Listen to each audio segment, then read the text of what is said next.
제79편에 있는 시편의 말씀을 보았습니다.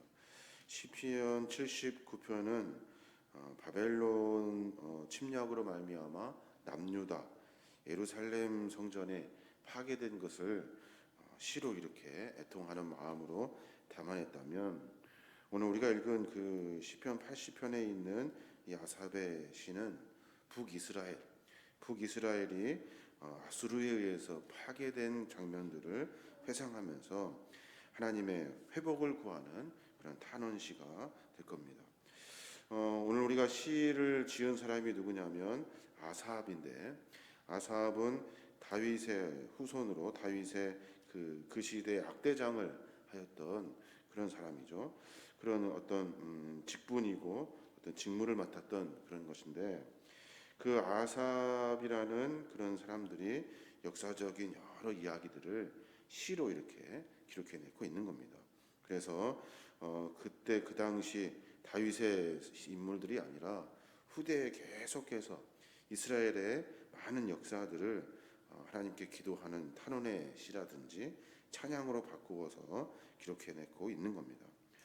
오늘 우리가 집중적으로 봐야 될 본문은 북이스라엘을 회복시키는 하나님, 어떻게 북이스라엘을 하나님 회복시키려고 하시는지에 대한, 또 북이스라엘이 무엇이 잘못인지에 대한, 어떻게 우리가 하나님 안에서 회복될 수 있는지에 대한 이야기를 하고 있는 겁니다. 이 시가 북왕국 이스라엘을 가리킨다는 증거들이 있어요. 그것이 뭐냐면 1절에 요셉을 양떼같이, 또 2절에 에브라임과 베냐민과 므낫세 앞에서 라는 본문을 통해서 우리가 알 수가 있는데, 이 모든 표현을 보아서 이들은 북왕국을 대표하는 지파들인 거예요. 그래서 북왕국에 대한 이야기를 지금 하고 있는 겁니다. 그럼 이제 하나님은 어떤 분이신지 우리가 한번 깊이 찾아봐야 되는데, 어떤 심정으로 지금 이게 이스라엘 백성들이 기도하고 있냐면 8절에 보면 그렇게 고백하고 있어요. 주께서 한 포도나무를 애굽에서 가져다가 민족을 쫓아내시고 그것을 심으셨나이다 라고 이렇게 해요. 하나님 어떤 분이시냐면 하나님은 농부시라는 거예요. 농부. 포도나무는 누구냐면 이스라엘 백성을 가리키고 있는 거예요. 하나님이 이스라엘 백성들을 가져다가 심으셨어요. 그래서 그들이 잘 자랄 수 있도록 했단 말이에요. 그런데 그 포도나무가 시들어버리기 시작해요. 서서히 시들어버려요. 그래서 결국에는 다른 사람, 다른 모든 짐승이라든지 아니면 다른 것들로 하여금 완전히 더 빨리 파괴되는, 그냥 아무나 들어와서 포도나무를 따먹고 그리고 훼손하는 그런 일들이 벌어지게 됐다고 기록하고 있는 거예요.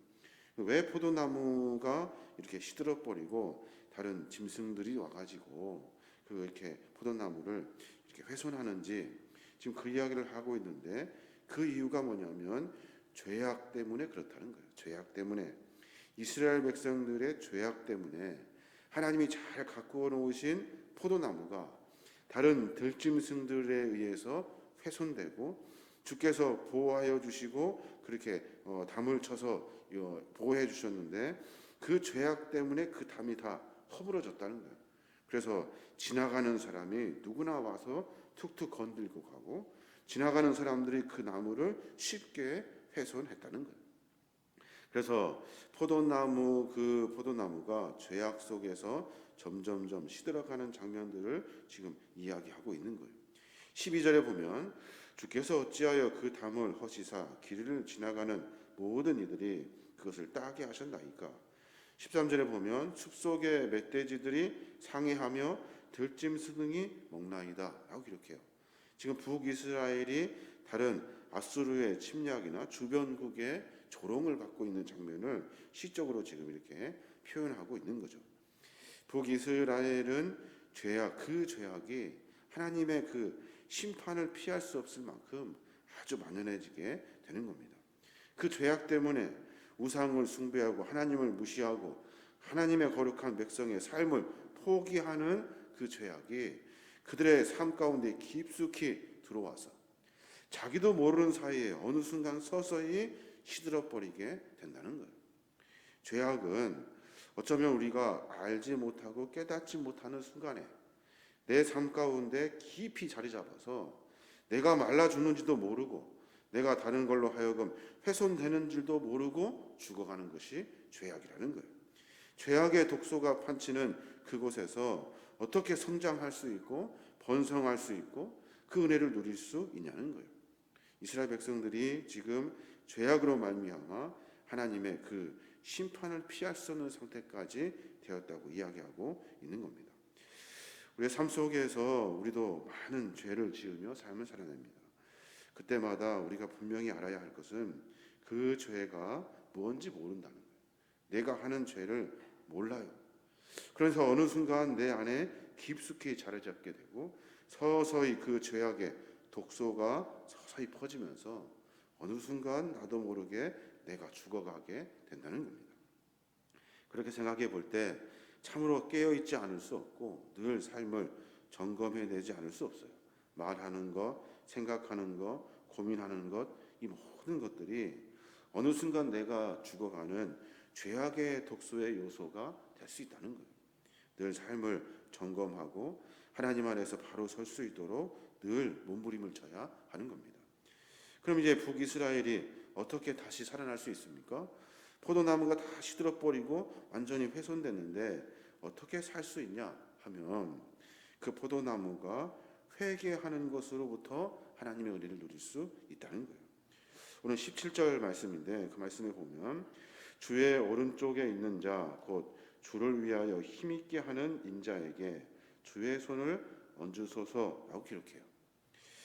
주의 오른쪽에 있는 자, 그러니까 이스라엘 백성, 하나님의 거룩한 믿음의 종들, 하나님이 사랑하는 사람들, 그 사람들이 주를 위하여 힘있게 한 일들, 주를 위해서 힘있게 하는 일들이 뭐냐면 주 앞에 돌아와 회개하고 돌이키는 몸부림의 모습을 이야기하고 있는 거예요. 그때 하나님은 주의 손을 그들에게 얹혀 주신다는 거예요. 다시 하나님의 은혜를 누리게 하고 하나님의 복을 누리게 하고 하나님께서 그들을 보호하시고 인도해 주신다는 거예요.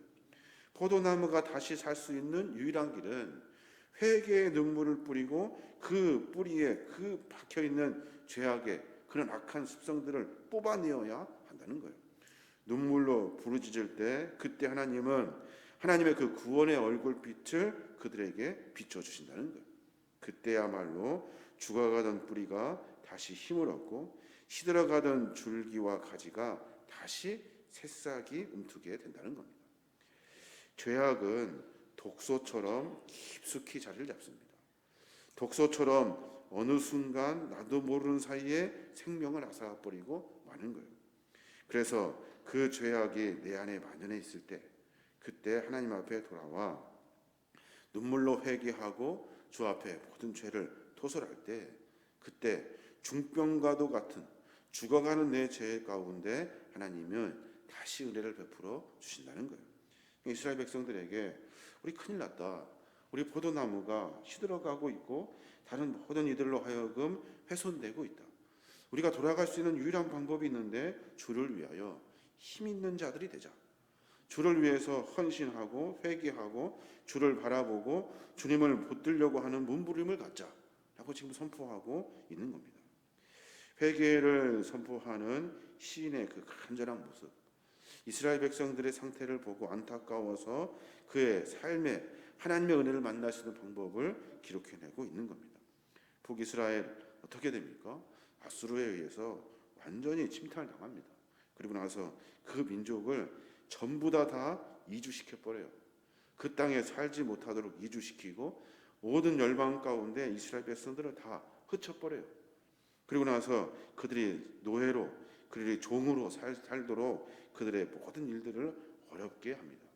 이스라엘 백성들의 그 땅은 완전히 훼손되고 모든 것이 다 무너져 버리고 그 땅에는 다시 일어설 수 없는 어린아이들, 노인들, 힘없는 자들, 병자들만 남겨놓고 모두가 다 이주시켜버리고 그 땅을 완전히 초토화돼 버리게 한 겁니다.